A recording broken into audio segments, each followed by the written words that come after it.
For years, Instagram has been one of the main platforms that business owners use to market their business and to gain new clients, as well as visibility and reach. In today's world, everything is changing. Now, Instagram posts are going to be able to be found on Google. And that means that moving forward, your Instagram posts are now going to be able to get found right next to pieces of content, just like blog posts and even YouTube posts. Of course, this strategy is only really relevant if you know how to use it. And if your content and/or your profile is not set up and optimized in order to get found on Google, then you really aren't going to be able to ride the wave. So over the next couple of minutes, we're going to cover the 3 biggest components of what you need to be focusing on in order to get found by Google, to leverage the content visibility, and to ideally grow your reach without constantly having to stay on the 24-hour hamster wheel. Without further ado, let's go ahead and dive on in. So if you haven't heard the news, Google went ahead and announced a recent partnership with Instagram, where now they are going to be indexing your posts onto Google search. If you're new to the world of SEO marketing and how it works,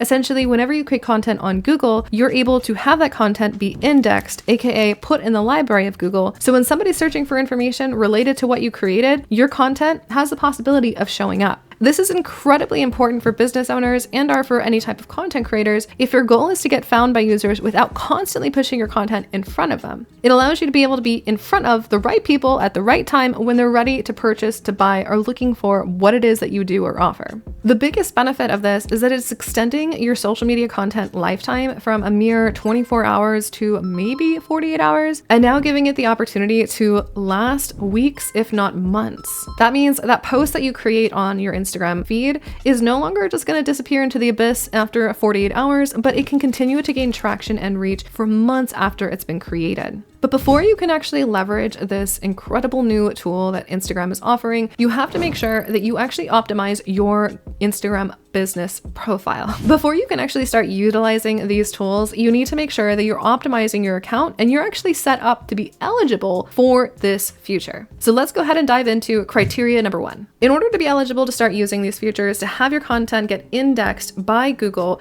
your profile must be a professional profile. This means it needs to either be a creator or a business profile. It also needs to be public. So it cannot be a personal account, and it also cannot be private. Once you've completed those first 2 steps, the final piece, and probably the most crucial, is that you go into your settings and you toggle on the new option that allows your content to be indexed by Google. Now, here's the important caveat. It is only your feed content that can be indexed by Google, meaning whatever you create inside of your stories and in your highlights isn't going to be something that's going to be indexed. It's specifically the content in your feed, including any kind of actual images, carousels, videos, and reels. Once you ensured that your actual profile is set up, let's go ahead and move on to criteria number 2 for being able to leverage this new tool. The next thing that we want to look at is, how do you actually get your posts to rank? And how do you get them ranking for what you want them to rank for? In the world of Instagram, there's a big thing around hashtags, and the relationship to hashtags has changed quite drastically year to year. But in today's world, what we want to think of hashtags as is a way specifically to get found on Instagram. Hashtags play an indirect role in their relationship to your content on Google,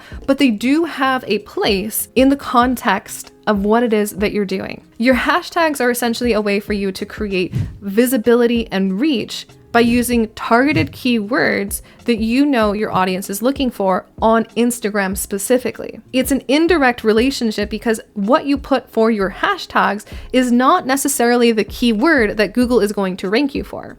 Rather, the hashtags that you use on your Instagram content makes it so that you're more easily found and visible and categorized in those specific categories, so users are able to find your content, engage with it, and those signals are what tell Google that that piece of content is actually relevant, it's quality, and people are actually utilizing it. So though your hashtags on Instagram are not the direct metric, and it's definitely not the parent keyword or target keyword of what it is that you're trying to rank for, it does play an indirect role in helping you build engagement on your content so that it can send those signals to Google. And of course, Google can then look at that piece of content being ranked higher. Now let's get into the depth of what it is that's going to help your content actually get found on Google. And that is the caption and the actual alt descriptions, as well as the overlay text on on your posts. The biggest variable that we're looking at here is the actual caption. And whether you prefer caption as king or caption as queen, the important thing to remember is that your caption is the most important player when it comes to the searchability of your content. So instead of having these cutesy one-liners captions, we have to start to look at and treat the captions on our posts as mini blog posts, because every single piece of content inside of your caption is playing a crucial role in telling Google and informing Google about what this content is, where it should go, and how people should interpret it. So instead of having something simple like my favorite matcha, you can use more intentional concepts and how you're talking about it so that it is matching and mirroring the language of the way people are searching for that information. For instance, the best matcha in San Diego, allowing you to use those key phrases that you know folks are searching for on Google, and it's going to mirror that back in the way that you're phrasing it in your captions. Additionally, we want to make sure that your captions are not just a bunch of keyword stuffing where you're putting in a bunch of random content, because you will get flagged and that's not going to help you in today's world. Instead, you want to make sure that your content is actually quality content and it is answering the user's query. We talk a lot about this in the world of SEO marketing, but essentially what we're saying is, are you answering the question that people are asking when they're going to Google? Because Google is not just ranking how much content you have and or how many keywords you have, it's looking at the relevancy and the quality. So if you're not answering a question well, and you're not doing it in a way that's efficient or effective, then users are likely not going to stay and engage with your content. And that, of course, is going to reflect negatively on you. So instead of just keyword stuffing and putting in a bunch of random content and words, you want to make sure that you're effectively answering what it is that users are searching for. The second thing that you want to pay attention to when it comes to your actual posts is the metadata. And the metadata refers specifically to things like the alt text or alt descriptions of your images or your videos. Now, previously, this was about accessibility and making sure that folks who maybe have visual impairments are able to understand and see. When it comes to the concept of being indexed and found on Google, this is more important than ever, because the alt descriptions and are the metadata behind your images and your videos is not just allowing folks to be able to know what it is, but it's also informing Google how to organize and categorize your content. Meaning the way that you describe your image, when described well with the quality keywords of what it actually represents and it's relevant to the actual image itself, that image is now something that can show up on Google search. The final thing that you want to think about with your alt descriptions is that you are naturally incorporating keywords, meaning whatever it is that you're trying to rank for, that you're wanting to get found for,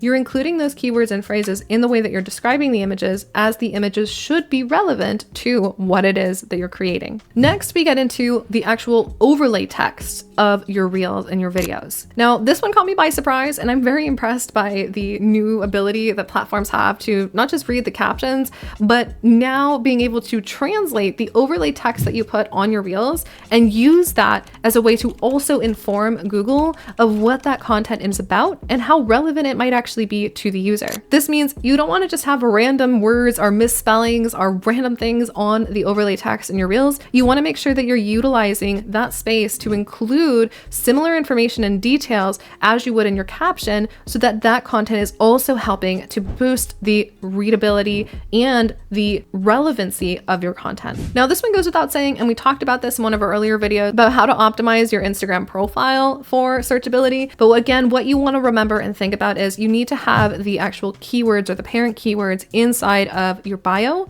as well as inside of the description of what your account is about. Finally, for those of you who are brick and mortar businesses, or you work within a certain state, county, or any type of local based company, the next thing that you want to think about is including what are called geotags, which are going to help put you in a specific location so that when people are searching for something in a specific area, say San Diego County, your content is more likely to show up because you're utilizing those geotags that are putting you on the map in those specific areas. This is especially important for those of you who do have brick and mortar businesses, or for those of you who work within specific areas. This means essentially when somebody is on Google and they're typing in best coffee shop in San Diego, if you have the geotag on your post, then that piece of content is more likely to get found for folks who are searching for best coffee shop near me, and they're located in San Diego. As you can see, this is a big shift from the traditional singular focus with social media content, and now we're moving into something that's a multi-model social media and SEO based platform, so your content goes far beyond just the feed on Instagram. To sum it all up, essentially you want to be focusing on how you're creating content that is keyword rich, keyword optimized, and of course that you're doing your research to making sure that you're creating content that is actually going to be found by the people who are searching for it. That being said,